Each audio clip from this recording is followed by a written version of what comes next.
Hello, everyone. Welcome to the market update here for Tuesday, April the 25th. As always, if you have any questions during the week or any questions I don't get to here in the live class, make sure you send those to Jerry at TradersPro.com, and I'll be happy to answer those for you.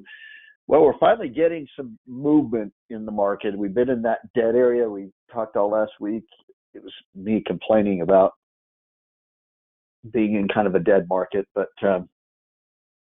finally getting some movement. It's a little surprising that it's, actually, it's a little surprising it's to the downside just from the standpoint of how the charts were kind of setting up a little bit last week. And I'll go through some scenarios where it's still possible. It could just be kind of a sea leg and we still push higher, but the movement in the VIX today caught my attention. I did some trading actually midday, which I normally don't do. Usually, you don't want to be making trades in the middle of the day. That's kind of that's where a lot of the big floor traders they go to lunch, and then they usually leave the computers to their associates. To kind of manipulate things up and down, stop people out of trades and things like that. And so there's a lot of games that go on in that middle part of the day, and it's usually on lighter volume. The heavier volume is in the beginning and the end of the day. So typically I try to make most of my trading decisions getting into trades and getting out of trades.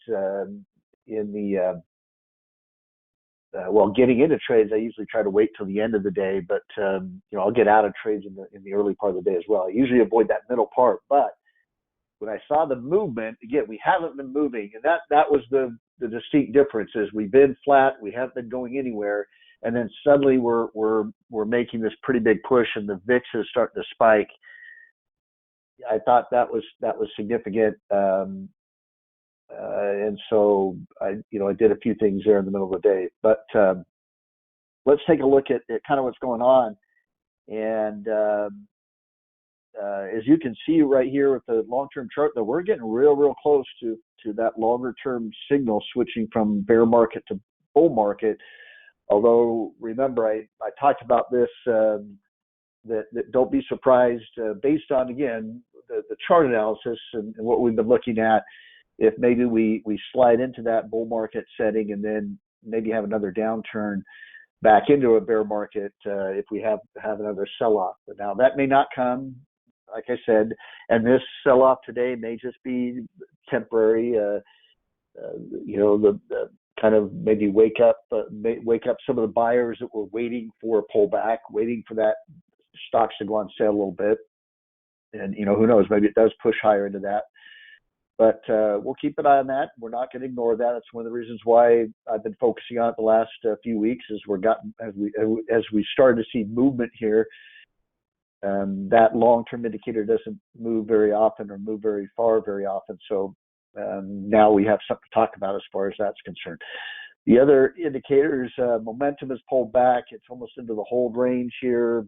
All this is saying is it could go either way.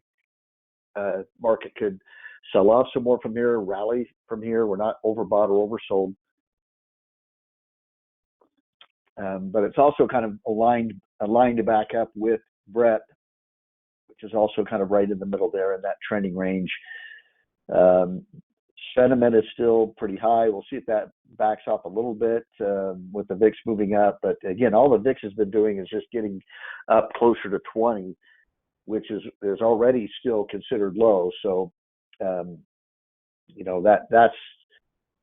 that's one thing that we'll start keeping an eye on this week to see if that spikes further. Again, a lot of talk is going to be this week with a ton of earnings. There's like a third of the S&P 500 reports this week or something like that. Maybe it's a little bit less than that, but it's a huge amount. This is a big earnings week.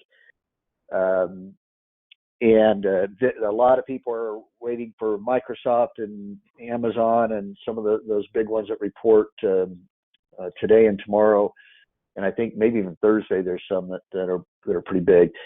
But a lot of times when I'm trying to uh, figure out if an event, a news event, will move the market one way or the other, or which way it might move the market. What I try to look at, this is something that is you can't really calculate it, um,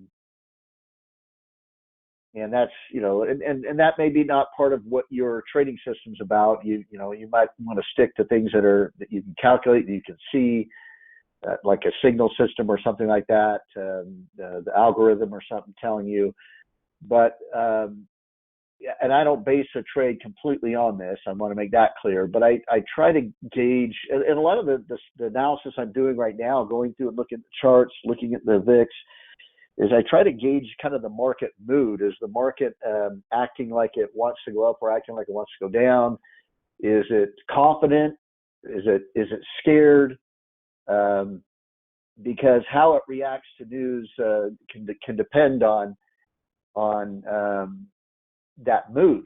And if the market is starting to get a little bit scared, and I think the reason why the market's getting a little bit scared today, it's something that I talked about before, that that bank problem is going to come back around again. It kind of went to the sidelines where we weren't really talking about it, but First Republic reported earnings yesterday I think it was after the bell, or was it before the bell today? I don't know, but anyway, they reported that they had a lot of outflows, and it's been the big talk today.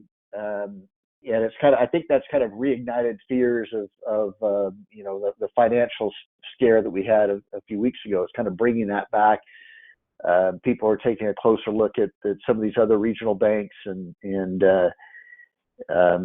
so, to me, it's creating a little bit more of that I wouldn't say fear, but concern. The market's a little bit worried, and so even if Microsoft and Google and Amazon beat their earnings, if that's going into a market move that's a little bit scared, is that going to affect? Could it have no effect on the market rallying? And then on the other hand, if they disappoint, could that add to the market concern? Because now you're worried about the consumer, especially with Amazon, and you start worrying about the consumer, and are they slowing down a little bit? And so anyway, the point I'm trying to make is that we're in a market that's getting a little bit concerned. We'll see how it reacts to those events that take place this week, but and that's why I'm going to be watching that VIX indicator.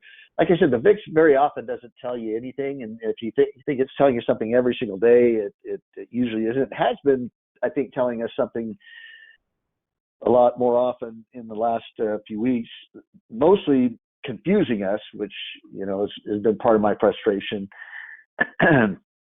Seeing the market kind of keep grinding higher with the VIX as low as it's been, but we'll see if it's starting to make a little bit more sense now. As far as the buy-sell ratios are concerned, again, they're not extreme at all. But I did want to point something out here. You've heard me talk about, it's frustrating because the market just hasn't been moving. It's stagnant. It's just not going anywhere. And it's showing up right here on the buy-sell ratios. Look how long and how tight this range has been right here. Again, you see it happen at times, but it usually doesn't happen very often where it gets in that tight range. Usually it'll pause for a little bit, and then it'll start moving. And in this case, market started to sell off right here. In this case, the market started to rally a little bit out of that tight range. Here it started to sell off a little bit out of that tight range. But this is a really long, extended, tight range. You don't see that very often. And so this is a little bit of a visual explanation of what I've been complaining about for the last 2 weeks, is that we're not getting any movement. And, as I've always said, there are strategies where you can make money in a non-moving market, especially if you use option strategies and things like that. but very often you end up working twice as hard for half as much money. And if you look at this, something like this, how often are the markets that flat? Like I said, it doesn't happen that it's this flat for this long. And even when it is kind of flat for a period of time, it's not very long. And so I really wouldn't want to have a strategy that's all built around a non-moving market. I'd want to focus on moving markets because typically the market is moving, and I'd want to have strategies that allow me to make money if the market goes up or if it goes down, so that I have that flexibility for both bull markets and bear markets. And so, but it just want to point that out, that this is visually showing you what's been frustrating me over the last couple of weeks here. And hopefully this means that I won't be coming across as being frustrating anymore. If the market starts moving from here up or down, maybe these classes could be a little bit more interesting or exciting without me making you feel like I'm getting ready to jump off a cliff or something. All right, so this other sentiment indicators pull back a little bit. Now, again, it wouldn't take much if the market were to rally to push it back into this range, but if it does sell off, there's quite a range for it to come down before it gets oversold. So there is some room for movement based off of what we're seeing on this sentiment indicator. Let's get to the charts.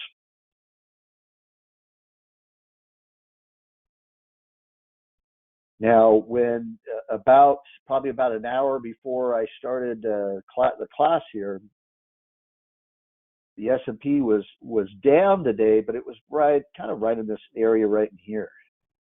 It was down a little bit, and what I was looking at might have been down a little bit further than that, and what I was looking at, and actually my first preparations as far as the class was concerned, was that this could just be a wave C, that this is wave A, wave B, wave C, have a little bit of a C leg. I talked about how, we're up against this resistance area, this resistance zone.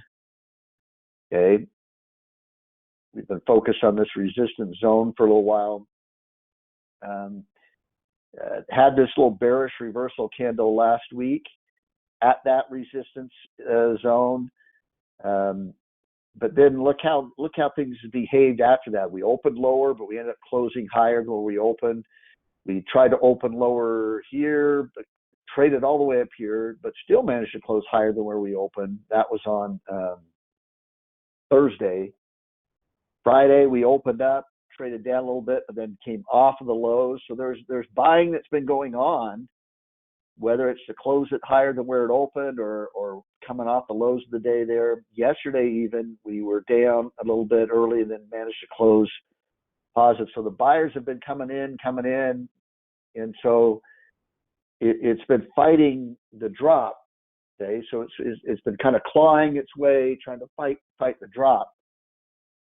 And again, early in the day here, it looked like maybe the same thing was happening. We gapped lower at the open.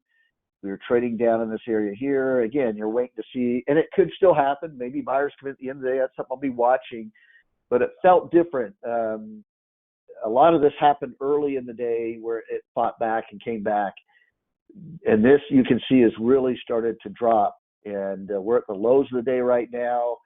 And the key thing is going to be to watch how we close. If we close at the lows of the day and there's a good spike in volume, that's usually going to mean that there's more selling to come. Now, again, you say, well, we got these big earnings coming out the bell. Could that change things for tomorrow? Possibly. But just purely from a price action standpoint, if it closes at the lows of the day, here's what I would say. If it closes at the lows of the day on higher, above average volume today, then it's telling me that the professional traders are expecting that those earnings coming out to the bell. I can't remember if I know Amazon, Google, Microsoft all report. I can't remember. I think two of them were today after the bell. One of them's tomorrow, something like that. I don't trade earnings, and so a lot of times I don't like to add more stuff to what I'm looking at, watching, especially if I'm not going to be trading it. But I am aware of some stuff. People start talking about it. but it doesn't matter which ones. Those are the big companies. So there's a couple of them that report after the bell today. But if the market comes off the lows of so if the market closes at the lows of the day, my anticipation would be that those professional traders are expecting that those earnings are either going to disappoint or not make a difference to the market condition. If the market rallies a little bit into the close, then that would tell me that maybe they're a little bit concerned that those results could be more positive. Maybe the market could rally a little bit off of that. We'll see. Again, I'm not. Don't take that as being exact but that would. I'm just thinking from a standpoint of if I'm a big institutional trader, why would I be selling everything into the close, which is typically where a lot of that volume is coming from, is from those big institutional traders at the close. Why would I be selling if I'm pretty confident that, and believe me, these guys, these big institutional traders, they're not leaving it up to chance to know what these numbers are going to be. They may not know the exact numbers. There's a lot of people that could be arrested for inside information if they knew the exact numbers ahead of time. But they've got enough friends in these other companies or friends of friends to where they kind of know they know a little bit ahead of time of are things have been pretty good that quarter, or things have been kind of shaky that quarter. Like I said, they may not know the exact numbers, but they get a little bit of a rumor or a feel of what's going on, and so I watch for some of that stuff as well. And sometimes what can happen, and you can get crazy trying to read it. This is why I don't trade earnings. You can get crazy trying to read into some of the stuff, but companies that tend to rally significantly in the earnings, they tend to drop after earnings because they've already run up quite a bit. They're already kind of expensive from a valuation standpoint, and so the idea is that they probably already traded the good earnings report that comes out. They probably already traded those numbers with the run up ahead of time, or because they've anticipated it. But before you start looking at things like that, I've seen companies that run straight up into earnings, and you're like, oh, there's no way they're going to go higher after that report, and they go much higher. They gap way up afterwards, and you're scratching your head saying, how can that happen? So, I tend to stay away from trying to figure out, what those reports are going to be. But I'm looking at this overall as the market. If they think that those earnings would prop up the market or cause it to rally, I wouldn't think I'd see the market close right at the lows of the day. But we'll see. We'll see how that looks. Another thing that I think was significant today is that we talked about this resistance range, and we had that bearish reversal right at the top of that range, and then we fought to stay in that range all these other days, including yesterday. We fought to stay in that range, and today we clearly broke below that range. Now, again, we're still in a state here where this could be a wave C. What do we know about ABC patterns? Wave C tends to be about the same length as wave A. We're right at that area right now.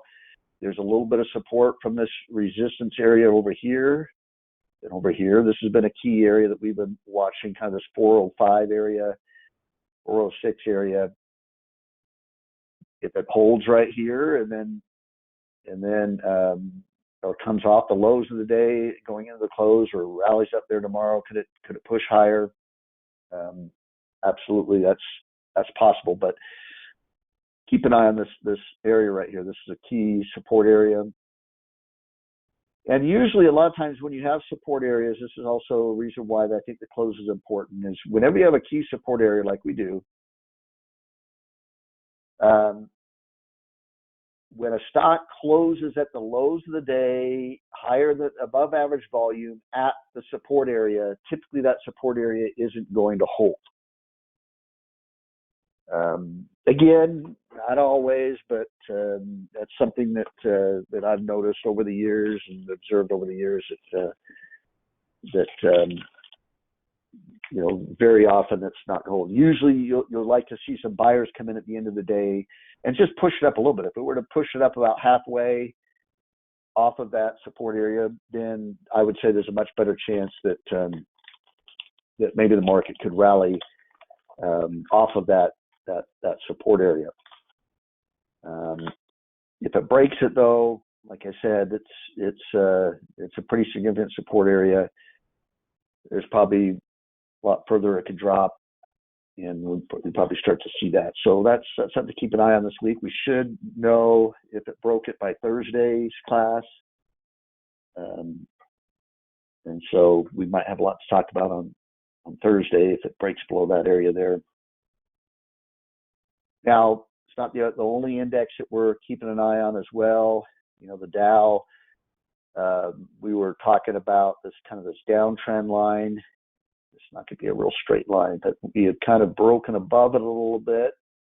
Broke above a little bit right in here, and then we come back. We're back below it. There's a little bit of support right in this area right here. We've broken below that. Now there's some resistance here, so you got a little bit of a zone here going on. Right here, let me use the highlighter here. A little bit of a support resistance zone that we're still trying to hang on to here. That's something we'll keep an eye on there to see if that holds that. On the NASDAQ, now this is something I talked about, I think, I can't remember if it was Thursday last week or Tuesday, but I brought up, because one of the things that I said that the chart was looking like was, that it looked like we should break out higher. We're moving sideways right into here.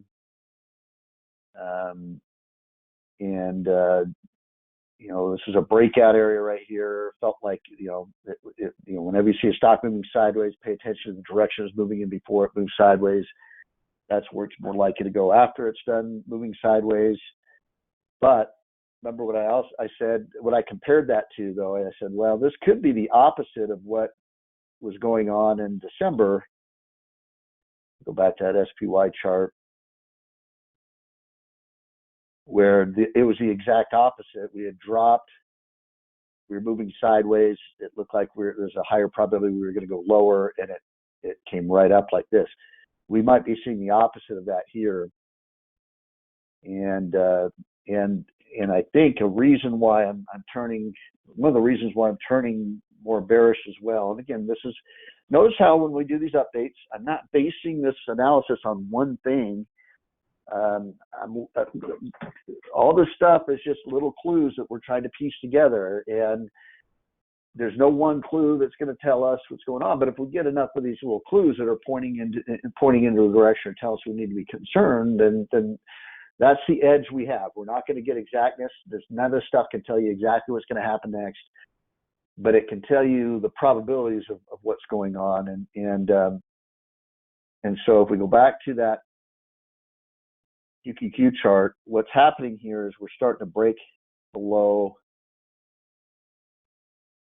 And again, this is what I'll watch at the close. Do we close below that breakout area, or do we rally up into the close?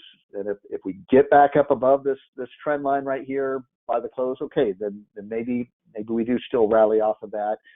Maybe this is A, B, C, and dipped a little bit below there, and it's sucking in the bears. It's sucking me in a little bit right now. I've got a couple put option trades I just got into, expecting this to be a little bit bigger drop. Now, there's not a lot of other support below this area here. And again, what are the stocks reporting this week? They're all, the big ones are NASDAQ 100 titans, okay?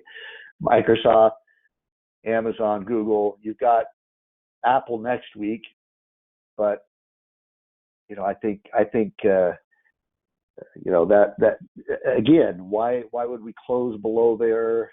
That significant resistance line. Again, we're not the only ones that are seeing this area right here.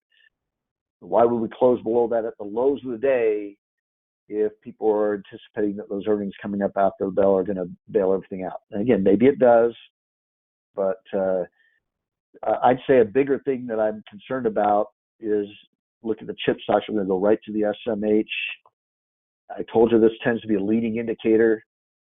Look how much that's dropped in comparison. And we saw it. We've been talking about it. It was settled. We broke back below that breakout area right in through here. You know, when the NASDAQ was the 100 was getting back up to its highs, it didn't participate in that. It was still lagging that. And then now look how far we dropped. We're getting down to this support area right here, but we clearly are looking like we're rolling over.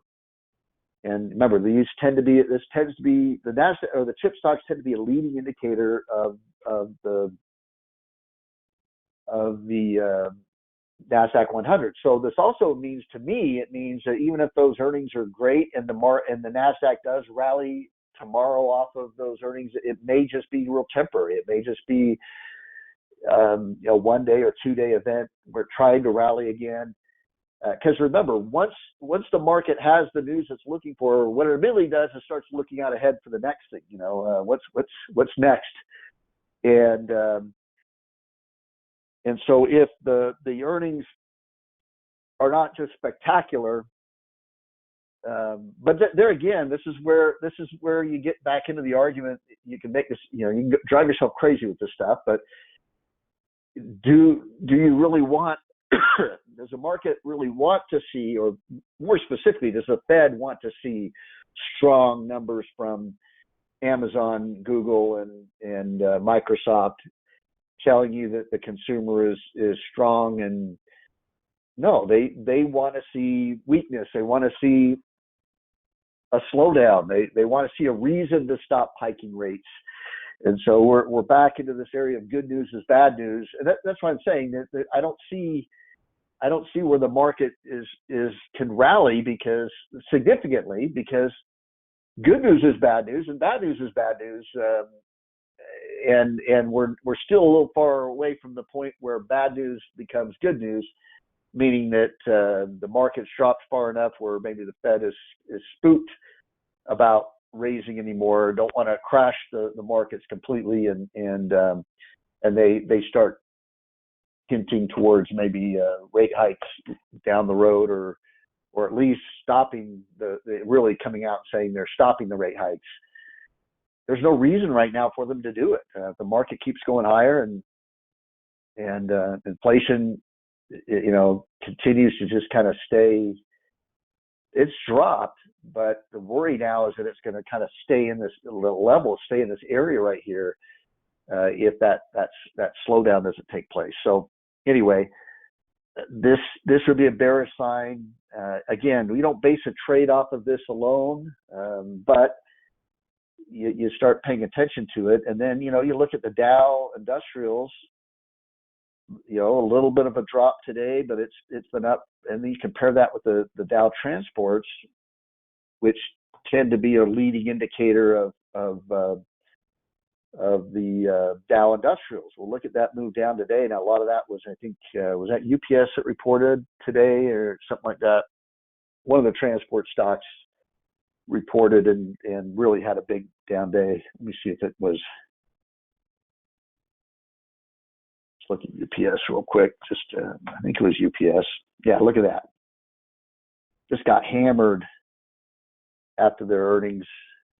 Now, again, transportation, this is maybe interesting with Amazon reporting. I know Amazon has a lot of their own transportation network now, doesn't rely as much on FedEx and some of these other ones, but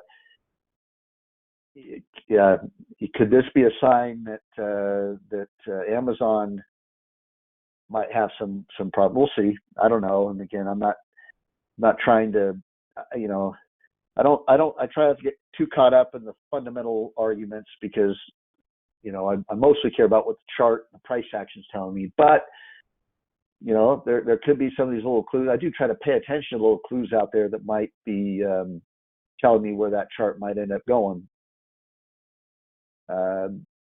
Or, like I said, kind of trying to determine the market mood a little bit. And and so a lot of this stuff, this kind of all adds to, I think, the significance of the move today, that we finally are getting movement. Bond market is rallying a little bit today. We've been talking about this area down here, this area up here. We're still kind of waiting to break out above or below this range. We're right in the middle of it today, although that's a pretty big jump in that move up. Again, it's starting to look more, at least as of right now, it's looking more like it's going to work its way at least back up to this top of the range. Is that it, though, or does it break out finally? We'll see. But the bonds have been rallying a little bit today. Gold has been moving up. It's been consolidating through here. Again, I think gold. I still like gold as a longer-term play, especially if these banking fears come back into play again. It's going to be more bullish for gold. And the chart is, I showed you the long-term chart on that, and it's kind of still in a little bit of a long-term resistance area right here. But the way it's acting, it looks like it's going to go higher now. It's also pretty bullish for gold on a day when the dollar is up, that gold is up as well, because usually you'll get that inverse relationship. So, you start to get another move down in the dollar for any reason, and that could really cause a big move up in gold possibly. So I still like that chart, but still looks bullish to me, and we have this in the portfolio. Oil started to look like it was going to move up yesterday with that move up right here, kind of filling in this gap. Maybe hasn't filled it completely. Maybe it needs to fill a little bit more there.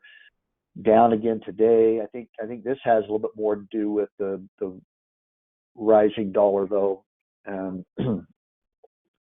But there are concerns that if the oil's rallied pretty strong right through here, but then there's concerns that what if we do start to get news of a recession? That could be, there's conflicting things here. This, from a seasonality standpoint, oil, this is typically when oil does very well. You get into the summer driving season. We always see this at the gas pump, that before Memorial Day, the gas prices almost double or something, seem to double. Not quite, but they go up usually going into the summer. And a lot of oil stocks tend to do very well this time of year. But there again, you might have that kind of conflict between the summer driving season and the potential recession hitting, and maybe showing more signs of that throughout the summer. So we'll see this again. I'm still looking at this as part of a correction. Maybe that's just kind of wave A, wave B, wave C. Maybe we do come down. There's a lot of support down in this area, a little bit lower here. So we'll see if it works its way down to that area. And overall, it's been hard to read oil just because it's been just kind of moving sideways and really not. It hasn't been showing that real strong impulsive corrective alternation. A lot of these moves have been, impulsive down, impulsive up, impulsive down.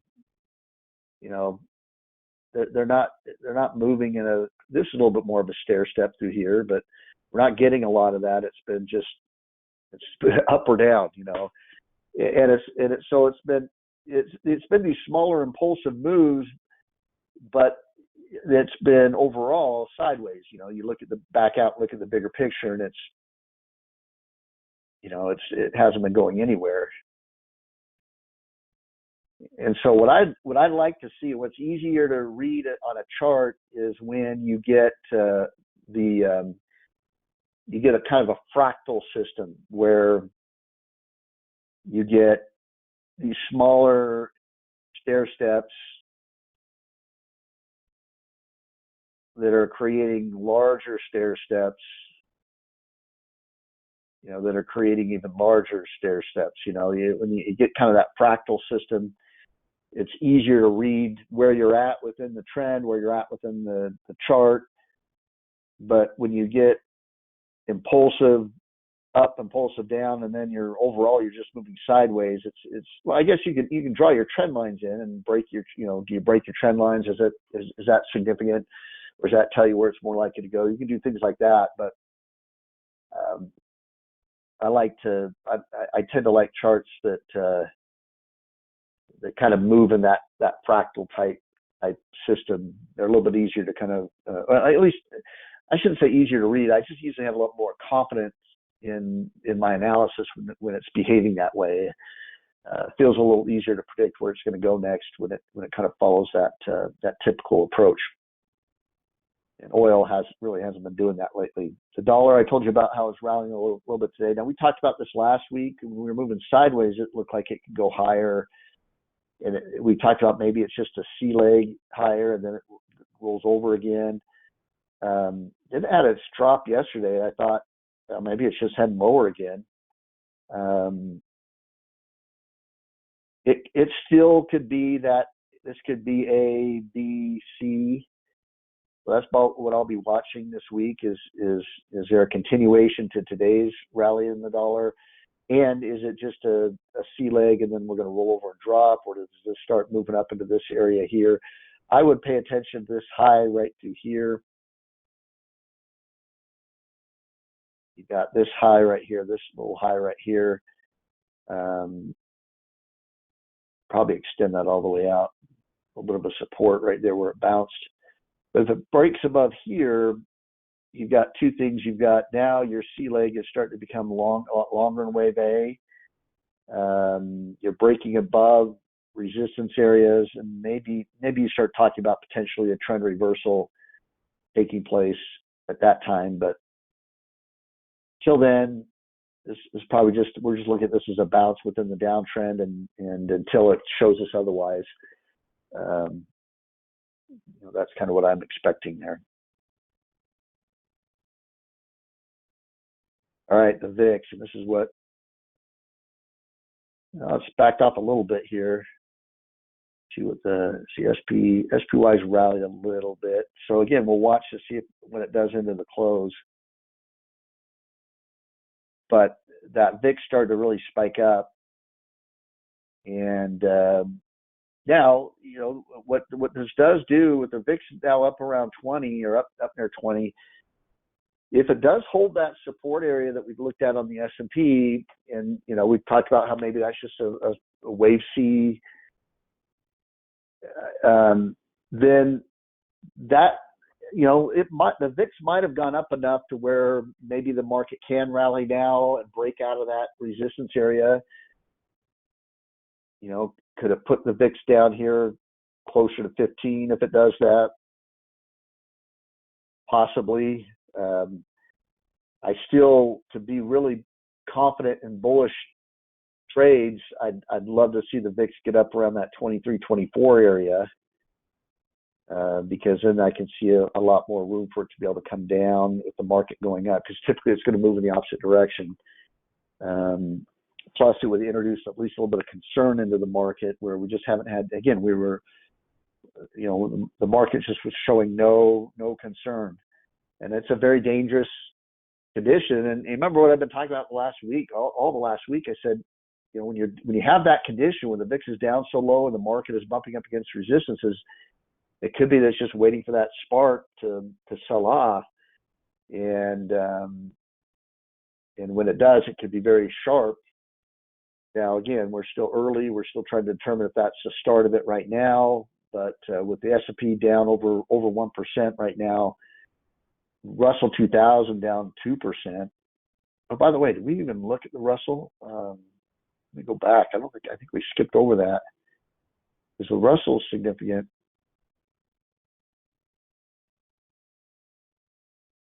Because we're looking at this as being wave A, B, C, but usually wave C will break out above the end of wave A. It'll come up around in here. So I was kind of waiting for that last little push.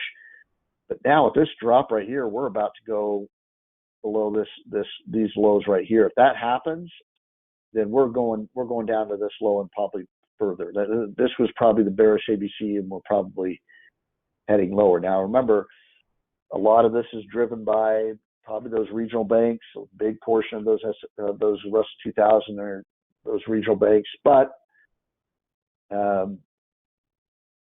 that this is going to be a key area right here. If it breaks below that, or if it closes right at it today, usually that's not going to hold if it does that.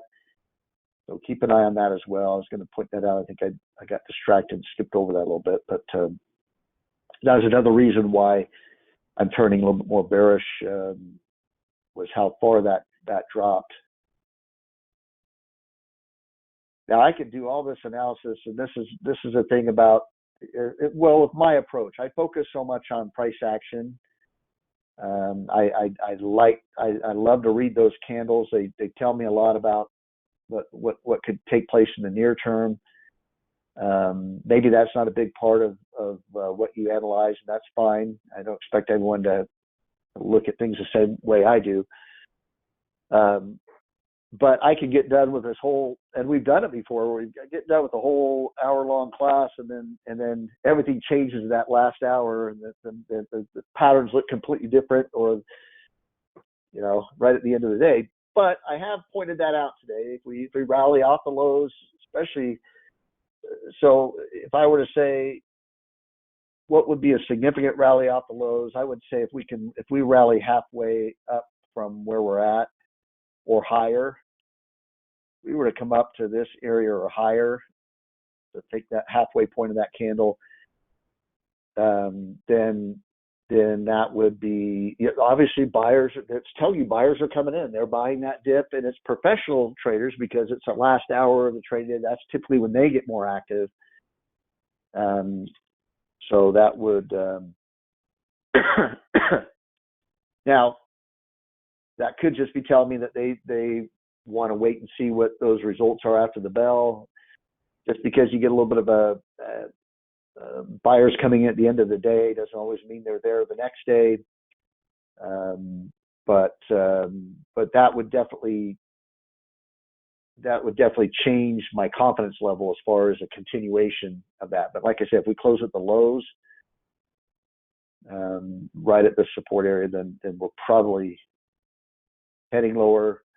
Maybe not immediately tomorrow morning. You could try to gap up. Maybe it has an attempt to gap up and then rolls over again. But ultimately, I think it would mean that we're going to end up breaking that support level and going lower. We looked at the chip stocks again. Keep an eye on that as well. Transportation stocks, we showed that. Bitcoin's been also dropping. It's got a little bit of a hammer formation here. Now, I think I talked about this last week when we broke below this little support area right here, that it could just be a larger correction underway, where this is wave A, wave B, wave C. It's due for a little bit of a bigger consolidation or pullback. What you'd like to see is a little bit more of a sideways type movement in here. This is a little bit more impulsive. You'd like to see, a rally, but what I'd like to see on a rally here is a sluggish rally where it's more choppy. Wave Bs tend to be an opposite ABC pattern. So A, B, C, wave B, and then you get wave C, which can bring you down into this previous support resistance, this previous consolidation right into here. Now, if it starts breaking below these levels here, that would concern me. And I've kind of made my case that I think this is the bottom right here of Bitcoin. Doesn't mean you can't retest the bottom after you have a big move. So, there's a possibility you can get back down this low again.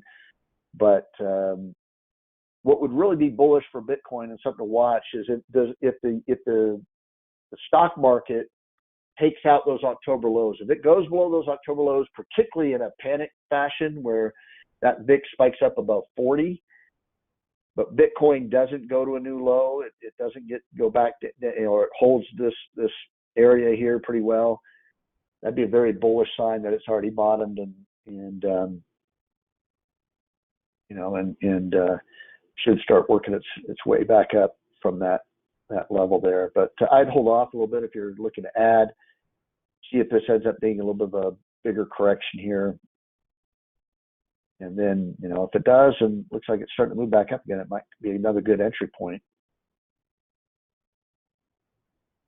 All right. I try to do some, have some recommendation as far as a stock. I probably wouldn't really want to add too much. In fact, I'm probably going to get stopped out of 2 positions in the portfolio, which I'll bring up here in a second.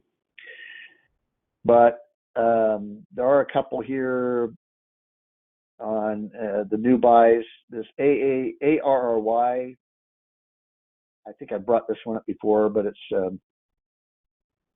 I like the kind of either cup pattern, or you can call it an inverse head and shoulders pattern, but it has a pretty clear neckline right here. I would probably wait for it to break out above that, especially with the conditions we're looking at today, get a little bit more confirmation.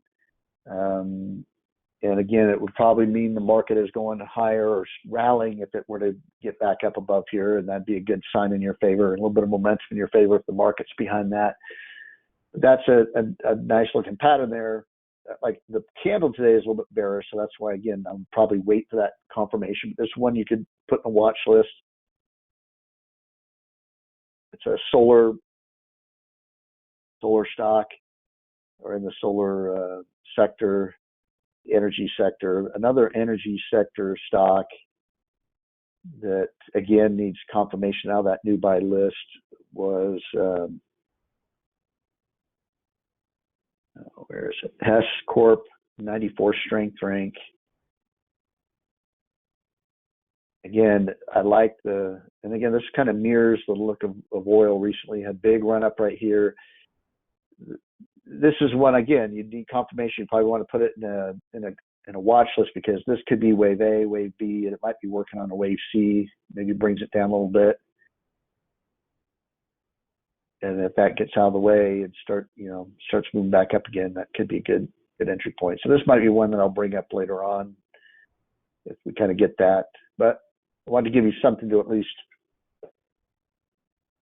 where you can at least put it in a watch list or start keeping an eye on it. Or if you're not worried about entry points, perfect entry points, But I still, even with that approach, I would still be concerned that this market could still have another decent move down before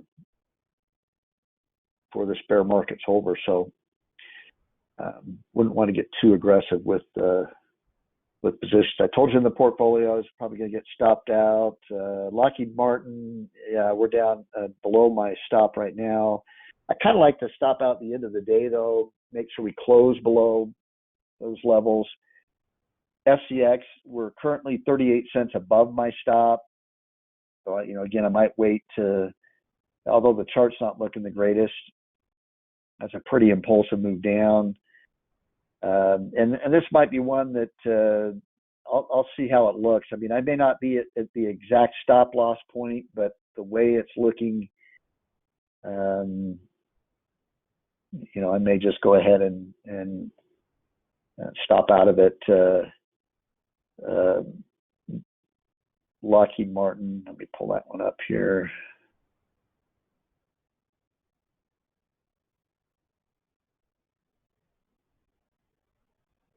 This happened on, what was the other one? Northrop Grumman, NOC, I got into, love the chart, it's breaking out, and then it did the same thing where it came right down. Right after I got it came right down and stopped me out. But yeah, this is looking impulsive. So I'll probably end up getting stopped. In fact, tell you what, I'm going to go ahead and stop out of this one just to show someone that may not know how to go ahead and stop out or get out. I can kind of walk through that. I don't think it's going to recover above 480 by the close. So all you need to do is go over here to the sell button right here, and I'm just going to click on when you shares to sell. It was at It's showing 480.92 right now, but it was at 477.18, so you might have to change that. You can see, though, we didn't have very much risk. I'm only going to lose a little less than $300. No big deal. And again, if it can get back up and break out again, I'll be jumping back into some of these defensive stocks. It won't be the last time I trade these because I think they're going to be money makers for a long time. But we're going to lighten up there a little bit. FCX, I'll wait on that one, see how it looks at the close. I do want to add silver to my gold trade. SLV is a way you can trade silver. And I liked how it was it pulled back kind of to this breakout area, and then it had a little bit of a bullish hammer today. And so I'm going to get in, and I'm going to put my stop down here at about 21.25. Right in here, I want to get below, kind of like what I did with gold. There was that congestion area. I wanted to get a little bit below that. And again, I can tighten it up. If it breaks out higher above here, I can move my stop right up to this low. But I'm going to keep it a little bit wide there. So I'm going to get a little position in silver here. It seems like the only safe places to be in right now. Stop price at 21.25.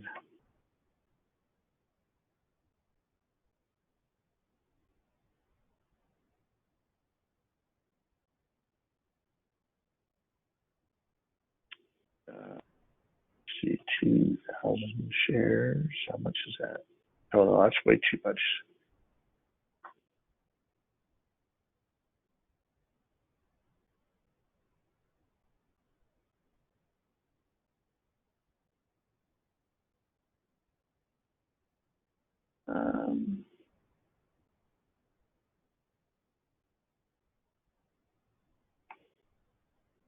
Okay, 400 shares would be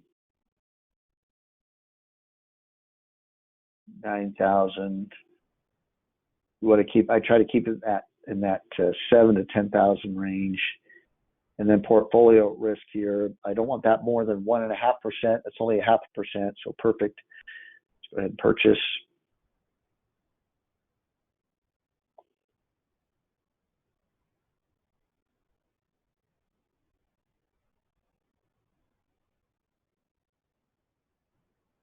All right. So again, this gets back to a theme that I've been talking about for a while, which is, we don't want to be jumping in and being too aggressive right here. The last thing we want to do is start losing a bunch of money before, the bear market's over. Then you spend the first half of the bull market just making up what you lost in the last part of the bear market because you weren't patient enough. You jumped right in. When you thought it was over, you jumped right in and got all in and got hammered. We did, we were up around 139, 140,000. We're back about 138, a little below 138. We've been right in this range for a while. We haven't been making anything, but we haven't been losing anything significant, and that's important. That's okay. Part of the things I've had to kind of come to grips with, it's something I teach all the time, but it's really been something I've had to relearn this last couple months. I've always told traders, I'm like, that there are times to trade and there are times not to trade, and sometimes the right trading decision is to not do anything, to wait. Sometimes after you've done all your analysis, the conclusion is to wait. And I've often preached that and taught that, and I've done it myself. But as I've mentioned many times, typically these dead periods in the market don't last very long. They're a few weeks, maybe you get a month where the whole month it chops sideways and you haven't done anything, and you look back at the month, it's like, man, I haven't done anything at all. we're human though, and we want to do something. We want to get, especially if your profession is a trader, you want to trade. You want to do something. And so when those dead periods last longer than a few weeks or so, there's a tendency to start talking yourself into trades, and probably trades you shouldn't be in. I've probably done that a little bit this last couple months, where I've probably, when I've done my analysis, the analysis has not shown a great trend direction, up or down. And what I should have done is not done anything at all. And to be honest with you, that decision is a lot easier for me when it's just me. A lot of times in my early days, when I would, and again, like I said, these dead periods don't usually last very long, but what I would often do is just go plan a vacation if it looked like we were in a dead period, because I didn't want to be doing a whole lot, but I also didn't want to be, there's nothing else to do. I didn't want to be kind of talking myself into trades, and so I just go take some time away. It's a great time to be away from the market, is when it's not doing anything, and that's when you should take your vacations and recharge your battery and all that kind of stuff. Although the joke is, you've heard me say that every time I go on vacation, then the market starts taking off again. And it did that this last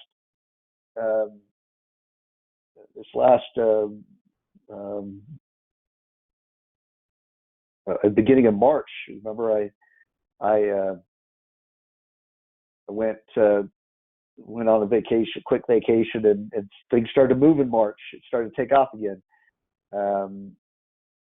But like I said, these periods don't last very long.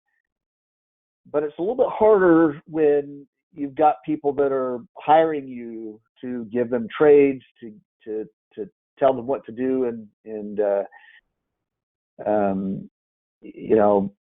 as much as I've tried to slow down a lot of stuff, particularly new people that come on, they're excited to get started. They want something immediately, and here I am saying, yeah, we should be kind of trading lightly right now. Not what they want to hear, and I've used the analogy of feeding candy to your kids at dinner time. That's what they want, but it's not what's good for them, right? Especially in the long run. And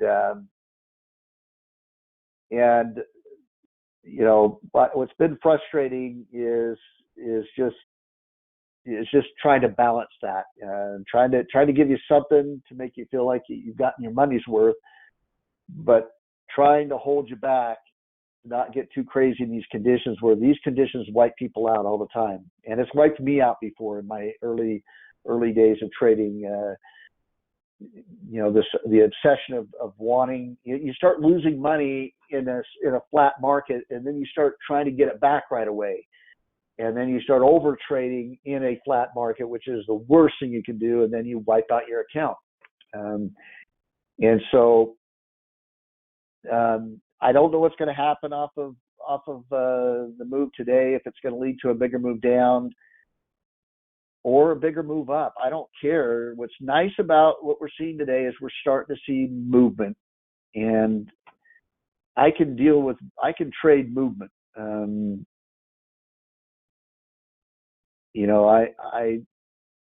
I don't care if hold on here. Let's try to pull up the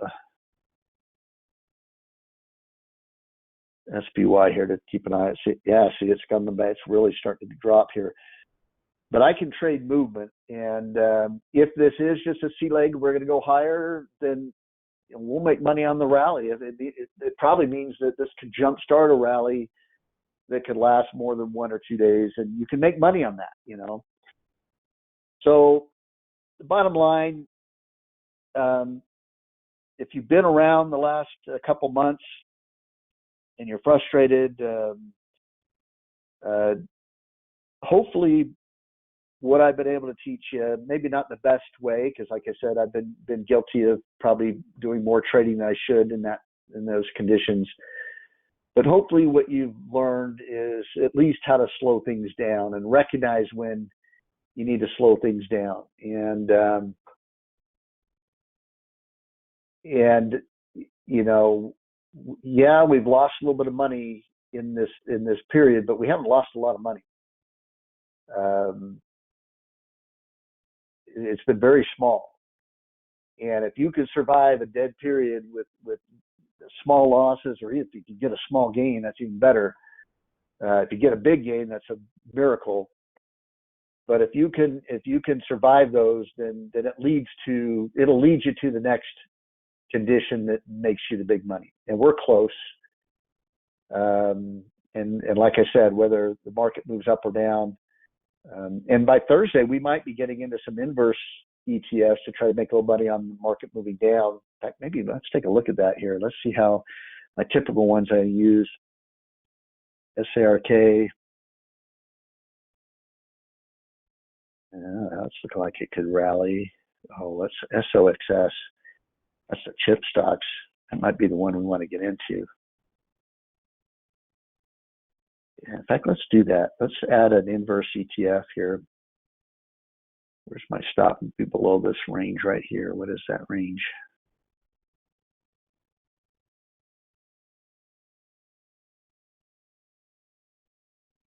Uh, 1767, so about 1760. Stop. I wasn't planning on doing this, but seeing it sell off like that, and we're getting in the last hour now. The worst thing is it'll come right off the low there, but that's all right. I could stop out of this on Thursday if I had to. And we're not having a lot of risk in any of this, so.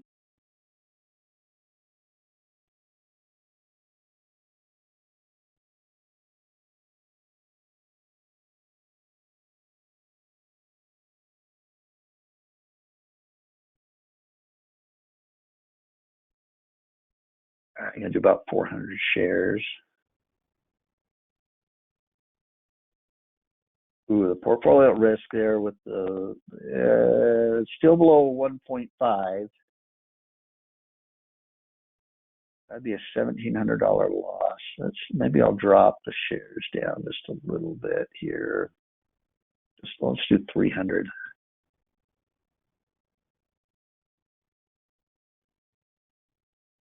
Got a little bit closer to $1,000 loss if we're wrong.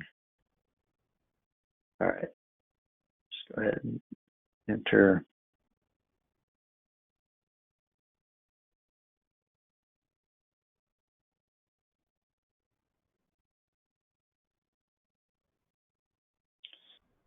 All right.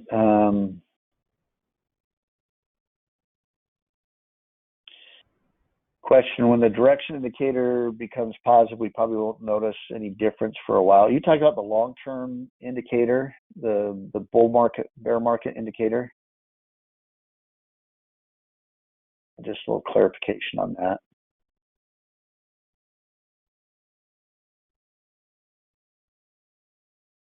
If you are, what we try to look at is we pay attention to those longer term indicators, but I also try to match it up with what the current chart behavior is as well.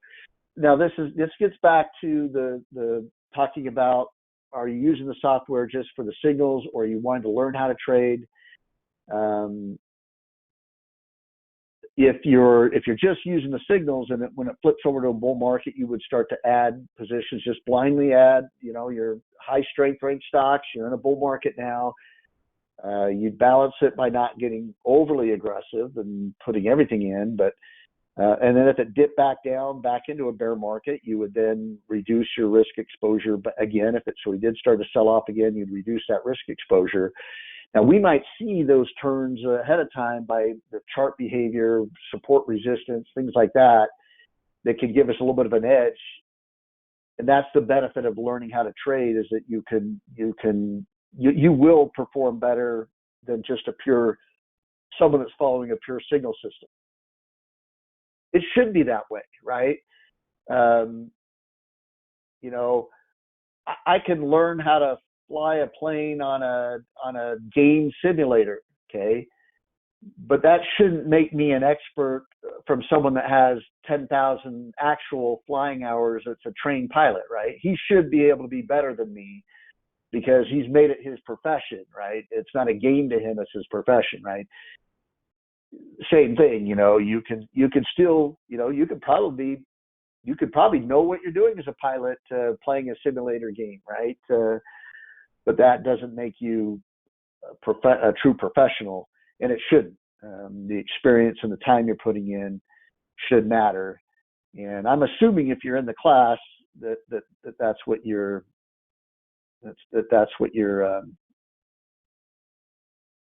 learn. If you want to learn more than just the signals, you read the signals as a guide, use the signals as a guide, but there's more to it. You can look at the price action, the chart patterns, the price, the candles, and they can give you little clues ahead of time as to what might be taking place. Okay. All right, let's wrap things up. Have a great week, everyone. We'll see you Thursday for the stock specific class, and we'll see if there's some stocks to get into at that point, or if this has turned into a much bigger sell. I don't know that I'm expecting a big kind of the big sell off right here. Could be, you never know. Sometimes what will happen is you'll get initial sell off and then it'll rally back up, and then you'll get the bigger one when people think it's done. So we'll see if kind of that's the case right here. Maybe we get a little bit of a pullback and then it tries to rally again. All right, thanks everyone. Have a great week. Bye now.